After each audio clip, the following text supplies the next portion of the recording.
और इसी डर की वजह से मार्केट्स गिर रहे हैं। अगर आप देखें, जब से ये टैरिफ की न्यूज़ आई है, अगर आप देखें तो एफएमसीजी, और इसलिए मार्केट ने उसे पनिश किया। क्यों? क्योंकि कंपनी के ऊपर 71,000 करोड़ का ऑलरेडी डेट है। ट्रंप ने भी अनाप शनाप हमारी इकोनॉमी को डेड करार कर। आप क्या उम्मीद करते हैं कि एफआई बाइंग करेंगे? एक जो रे ऑफ होप है वो क्या है? ईपीएस गिरेगा और छोटा सा ट्रिगर उसमें स्प्रिंग की तरह बाउंस क्रिएट करता है। उसी लेवल के नीचे हमें शॉर्ट रखना है।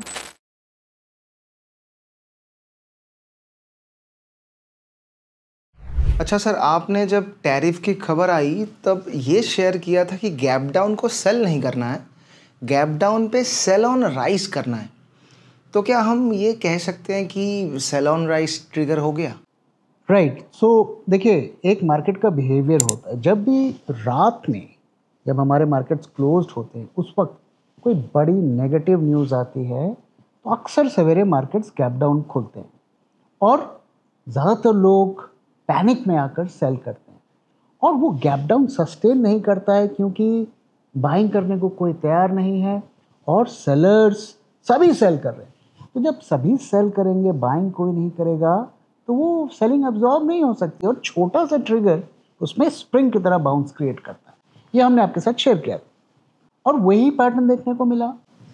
तो मार्केट राइज किए और फिर गिरे जिस दिन नेक्स्ट डे जब टैरिफ का अनाउंसमेंट हुआ था। और आज का मार्केट भी अगर आप देखें तो सेकंड एक बाउंस मिला, मार्केट थोड़ी देर के लिए ग्रीन में आया और फिर मार्केट में फॉल देखने को मिला।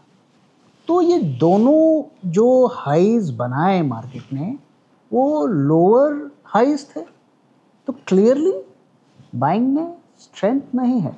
तो ऐसा लगता है कि सेल ऑन राइज अब ट्रिगर हो गया है और इमीडिएट टर्म में अगर हम देखें तो छोटा मोटा बाउंस आ सकता है, लेकिन मेजर रिकवरी की संभावनाएं बहुत बहुत कम है। सर, यूएस टैरिफ्स के बारे में और भी डिटेल्स आई हैं, तो आपको क्या लगता है कि इसका मार्केट पर कितना इम्पैक्ट पड़ेगा? देखो, सभी लोग स्टडी कर रहे हैं कि क्या इसका इम्पैक्ट पड़ सकता है। अलग अलग सिनेरियोज की बात करते हैं। मान लीजिए हम 25% टैरिफ लगा रहता है और ऐसा ही चलता है, जिसकी संभावना भी थोड़ी कम है। तो क्या होगा? हमारी जीडीपी पर 0.2% का इम्पैक्ट पड़ेगा। ओके। और अगर हम एमएससीआई इंडेक्स की बात करें, जिसमें हमारे कई स्मॉल कैप, मिड कैप जो अच्छी कंपनीज हैं वही उसमें ऐड होती हैं, उसमें अगर हम देखें तो 2% का ईपीएस इम्पैक्ट पड़ सकता है। ओके, बहुत ज़्यादा नहीं है लेकिन ईपीएस गिरेगा। ओके। और ऐसा इसलिए है क्योंकि हमारी एक्सपोर्ट पर डिपेंडेंट कंपनीज बहुत कम है। अगर आप उसका टोटल रेवेन्यू देखेंगे बहुत कम है। हमारा जो मेजर एक्सपोर्ट है वो क्या है? आईटी एंड फार्मा, दोनों में टैरिफ नहीं लगा है। हालांकि फार्मा की कहानी कुछ और है। तो ये हमें बता रहा है कि 25% टैरिफ भी लगा रहे तो भी मार्जिनल इम्पैक्ट पड़ेगा हमारे जीडीपी पर और हमारे बिजनेसेस पर। फर्क तो पड़ेगा, लेकिन डर ये है कि किस तरीके की फर्दर पेनल्टीज लगेंगी और किस तरीके से क्रूड के मामले में होगा। क्या रशिया से हम ऑयल कंटिन्यू लेते रहेंगे? वो ज़्यादा फेयर है। क्या एडिशनल टैरिफ लगेंगे आईटी पे, फार्मा पे? वो ज़्यादा फेयर है। फिलहाल इस शेप में अगर हम इसको आइसोलेशन में देखें तो बहुत ज़्यादा नेगेटिव नहीं है। मार्केट्स में 2-4-5% का इम्पैक्ट पड़ सकता है, बहुत ज़्यादा इम्पैक्ट हम नहीं देख रहे हैं। दूसरी चीज़, एक चीज़ मैं आपके साथ और शेयर करना चाहता हूँ कि अभी डिस्कशंस ख़त्म नहीं हुए हैं। ध्यान रहे, अगस्त 1 की डेडलाइन थी, वो आ गई, उन्होंने टैरिफ लगा दिया, बट डिस्कशंस अभी भी चलने की उम्मीद है। अगस्त 25 को यूएस का एक डेलीगेशन इंडिया में आ रहा है।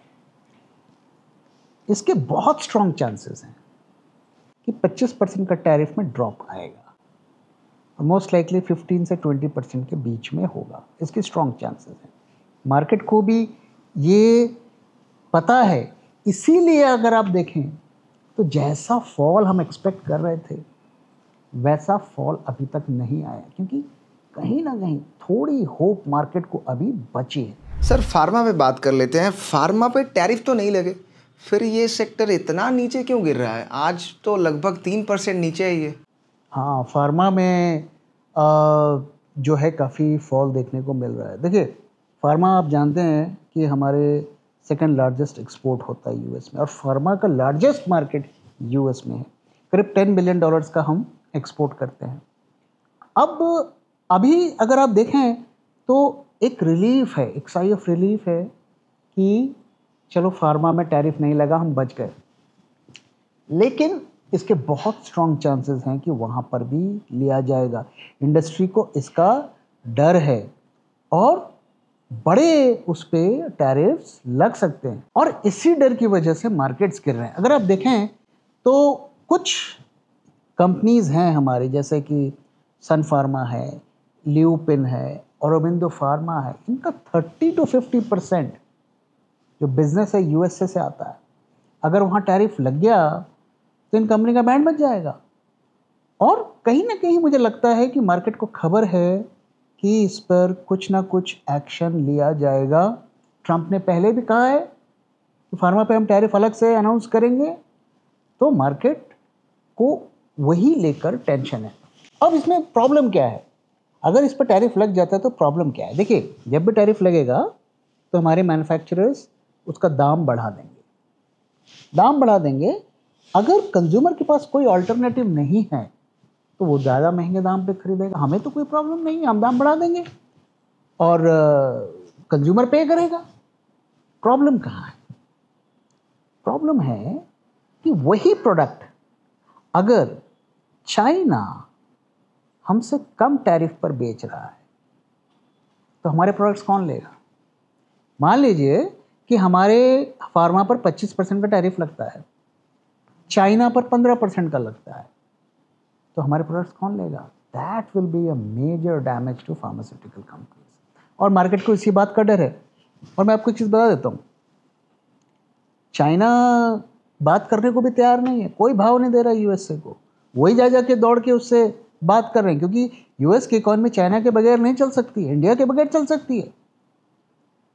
तो चांसेस हैं कि वो झुककर डील करेंगे चाइना के साथ, और उसका नुकसान हमें ना उठाना पड़े। ये सबसे बड़ा रिस्क है। तो हमारे ऊपर आप 30% लगा दो, 40% लगा दो, that is fine, we can survive. But China का टैरिफ जो है वो हमसे कम नहीं होना चाहिए। अगर होगा तो फार्मास्यूटिकल कंपनीज पर इसका बहुत ज़्यादा इम्पैक्ट पड़ेगा।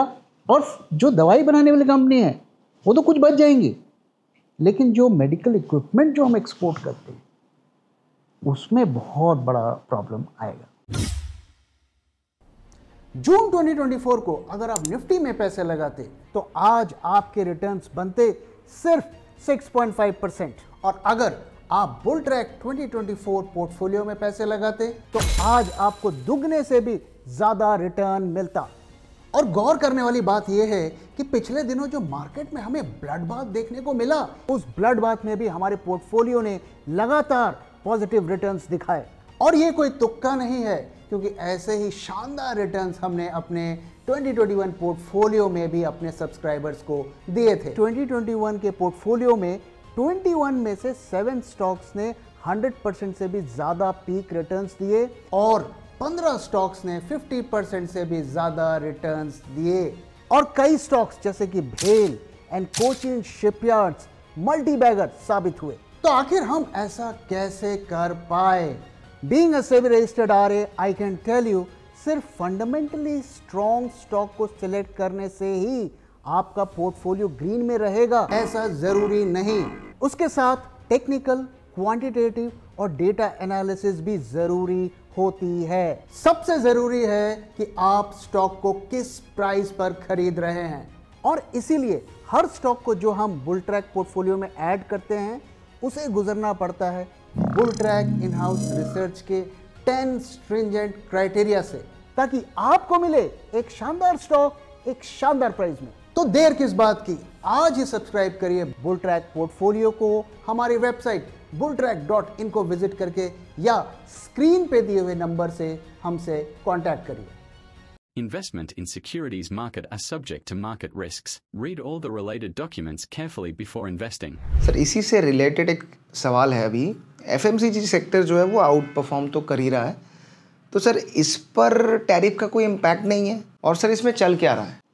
हाँ, जैसा कि आप जानते हैं कि एफएमसीजी कंपनीज जो हैं डोमेस्टिक इकोनॉमी पर ज़्यादा डिपेंड करती हैं और पिछले कई क्वार्टर्स से हम देख रहे हैं हमारी इकोनॉमी भी खतरे के दौर से गुजर रही है, कंजम्पशन कम हो रहा है और इसी वजह से ये स्टॉक्स प्रेशर में थे।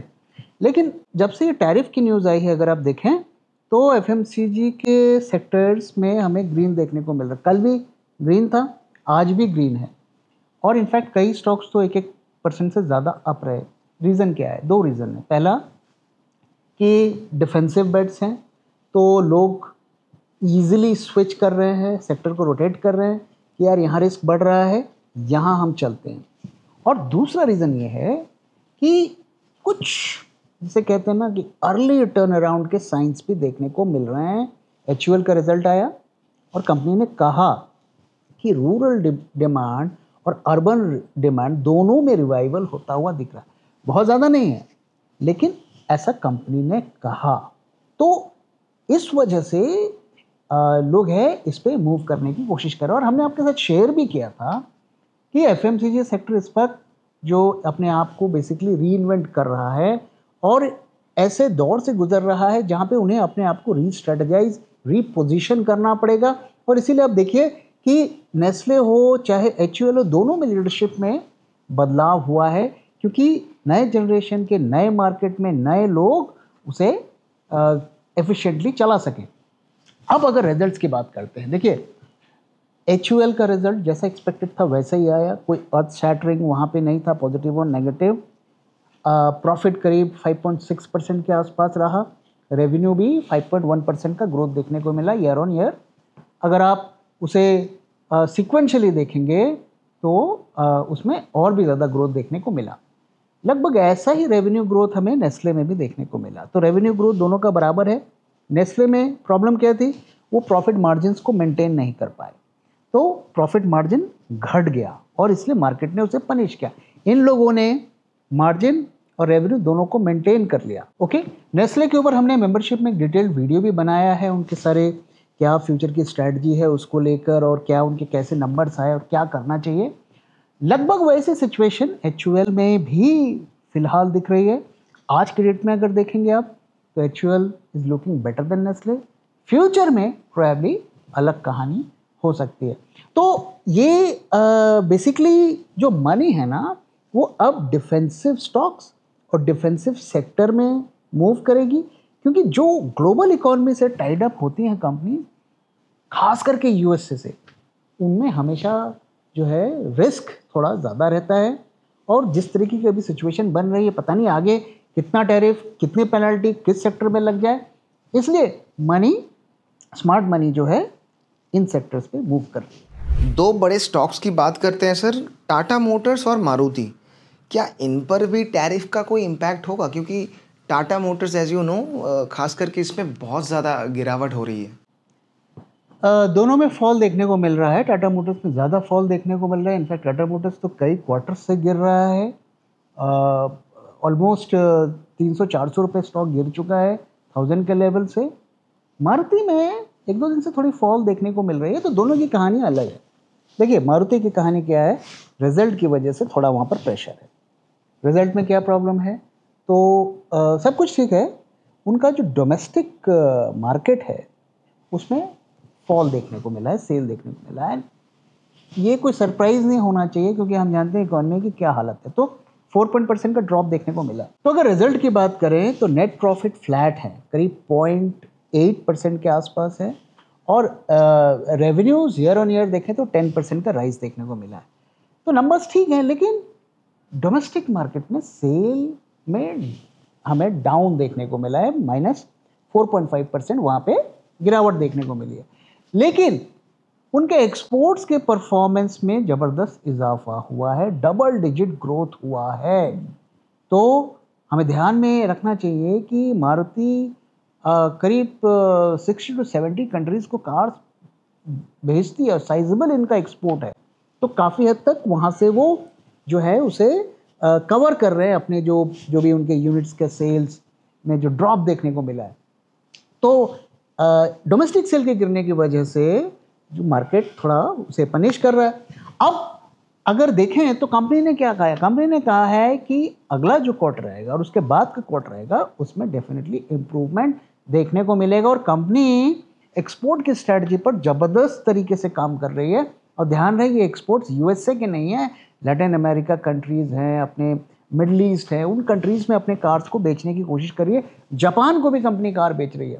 तो अगर डोमेस्टिक इकॉनमी पर इनकी गाड़ियां नहीं बिकती हैं हमारे मार्केट्स में, तो कंपनी अगर सही तरीके से अपने आप को स्ट्रेटजाइज करेगी तो एक्सपोर्ट से उसको कवर कर लेगी। ओके, तो मारुति में कोई बहुत ज़्यादा नेगेटिव मुझे अभी फ़िलहाल नहीं दिख रहा है। ये जो इकॉनमी की प्रॉब्लम है वही प्रॉब्लम यहाँ पर रिफ्लेक्ट हो रही है। Tata Motors is a different story. तो टाटा मोटर्स में अब खबर आई है कि वो यूरोप की, इटली की एक बड़ी कंपनी जो बस बनाती है, कमर्शियल व्हीकल्स, ट्रक्स वगैरह बनाती है, उसको एक्वायर कर रही है करीब 3.8 यूरोज में। कंपनी का नाम है इवैको। ओके, अब इसको लेकर मार्केट चिंतित है। क्यों? क्योंकि कंपनी के ऊपर 71,000 करोड़ का ऑलरेडी डेट है, और ये जो पैसा वो ले रहे हैं 3.1 बिलियन यूरोज, ये मार्केट से उठाएंगे, जिसमें से 1/3 इक्विटी होगा और 2/3 डेट होगा। तो भाई आप ऑलरेडी, आपके ऊपर इतना कर्जा चढ़ा हुआ है और आप डेट लेकर कंपनी में लगा रहे हैं, तो इसको लेकर मार्केट चिंतित है। क्या ये पॉजिटिव है, क्या ये नेगेटिव है? तो इसके बारे में हमने डिटेल्ड वीडियो बनाकर अपने मेंबरशिप में डाला है, आप चाहें तो उसे रेफर कर सकते हैं। तो सर ऐसे में एफआईआई आखिर कर क्या रही हैं, क्योंकि इनकी तो लगातार सेलिंग की फिगर आ रही है। देखो, एफआईआई का लॉन्ग टर्म ट्रेंड भी अगर आप देखेंगे तो दे डंपिंग इंडिया में लगातार आपके साथ शेयर किया मैंने, फिगर्स भी दिखाई कि उनकी पिछले 10 साल की शायद लोएस्ट पोजीशन इस वक्त बनी हुई है, और बीच बीच में वो बायर बन जाते हैं, लेकिन उनका जो मीडियम टर्म और लॉन्ग टर्म ट्रेंड है वो सेल का ही है। अब देखिए, हमने बजट में इतने सारे सॉफ्ट्स दिए तो भी वो बड़े स्केल पर बाइंग नहीं कर रहे हैं। हमने आरबीआई में रेट कट्स कर डाले तो भी वो बाइंग नहीं कर रहे हैं। यानी कि ऐसा लगता है कि उन्होंने हमारी इकॉनमी से होप छोड़ दिया है। ट्रंप ने भी अनाप शनाप हमारी इकॉनमी को डेड करार कर दिया है। अब भाई उनके कंट्री का प्रेसिडेंट उन्हें कह रहा है कि इंडिया की इकॉनमी डेड है, तो आप क्या एक्सपेक्ट करते हैं, क्या वो खरीदेंगे? और वो डेड कह रहे हैं, और कह रहे हैं कि इंडिया की इकॉनमी डेड है और रशिया के साथ both the economies are will go down.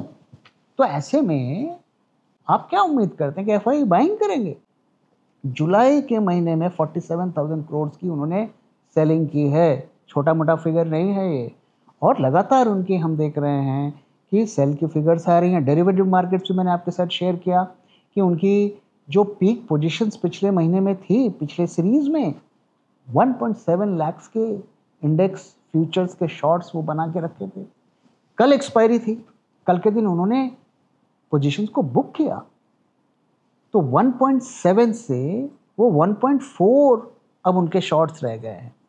लेकिन ध्यान रहे, आज का डेटा अभी नहीं आया है, नई एक्सपायरी में क्या वो फिर शॉर्ट्स बनाएंगे?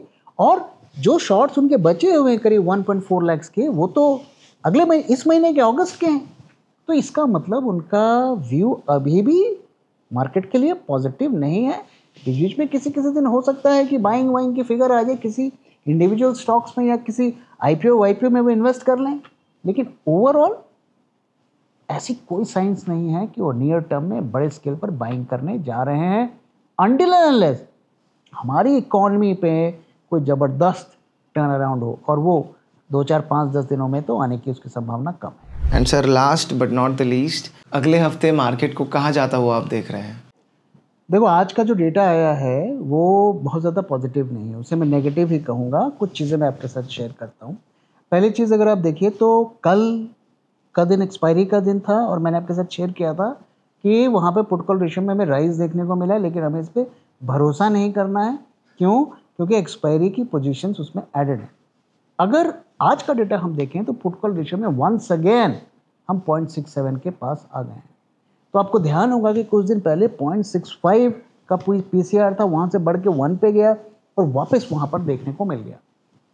नई सीरीज शुरू हुई है और ऑलरेडी हमारा पुट कॉल रेशियो में ह्यूज ड्रॉप देखने को मिल रहा है। एक तो ये एस्पेक्ट हो गया, तो ऑप्शंस मार्केट क्लियरली बेरिश है। फ्यूचर्स मार्केट की बात करें तो करीब 20,000 कॉन्ट्रैक्ट्स ऐड हुए हैं आज के दिन और प्रीमियम आधा हो गया। 50 पॉइंट्स प्रीमियम में करीब करीब ड्रॉप हुआ है।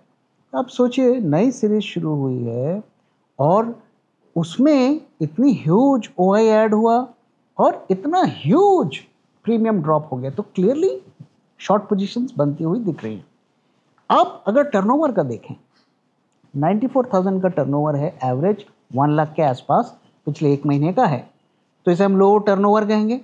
लो टर्नओवर में मार्केट रेड में रहा, इसका मतलब ये सेलिंग इतनी जल्दी रुकने वाली नहीं है, ये सेलिंग चलेगी, क्योंकि जब तक हमें हाई वॉल्यूम विथ फॉल देखने को नहीं मिलेगा, हम नहीं कह सकते कि सेलिंग का एंड हो गया है। तो ये सेलिंग जो है ऐसा लगता है कि अभी चलेगी, बीच में हो सकता है बाउंस भी आ जाए। अब एक जो रे ऑफ होप है वो क्या है? रे ऑफ होप है कि आईवीज और विक्स दोनों अभी भी काफ़ी लोअर लेवल पर है, नॉर्मल रेंज में। मैं इसे अब नॉर्मल नहीं कहूँगा। विक्स भी 12% से ऊपर नहीं जा रहा है और कॉल और पुट आईवीज हालांकि उनमें गैप बढ़ा है, लेकिन कॉल की आईवी अभी भी 8-9% के आसपास है। ये हमें बता रहा है कि अभी भी मार्केट को बहुत ज़्यादा फियर नहीं है।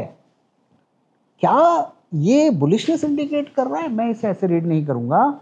मैं इसे ऐसे रीड करूँगा कि मार्केट में कोई सडन बड़ा मूवमेंट 400-500 पॉइंट का फॉल या 400-500 पॉइंट का राइज आने वाला नहीं है। ये मार्केट इसी तरीके से धीरे धीरे तड़पा तड़पा कर मारेगा, ऐसा लगता है, क्योंकि वही होता हुआ हमें दिख रहा है पिछले 2 से 3 हफ्तों में। कोई मेजर फॉल हमें देखने को नहीं मिला, 300 पॉइंट गिर गया, 400 पॉइंट गिर गया। हमें ये देखने को मिल रहा है धीरे धीरे धीरे धीरे मार्केट्स गिर रहे हैं, बीच बीच में ऊपर भी जाते हैं। तो मुझे लगता है यही ट्रेंड कंटिन्यू होगा। लेवल्स की अगर बात करें तो मैंने आपके साथ एक लेवल शेयर किया था 24,750। फिलहाल वही लेवल रहेगा, उसी लेवल के नीचे हमें शॉर्ट रखना है। वो लेवल अगर क्रॉस होकर मार्केट ऊपर जाता है तो हमें शॉर्ट में नहीं रहना है और लॉन्ग तो कतई नहीं करना है। तो यही मेरा व्यू है।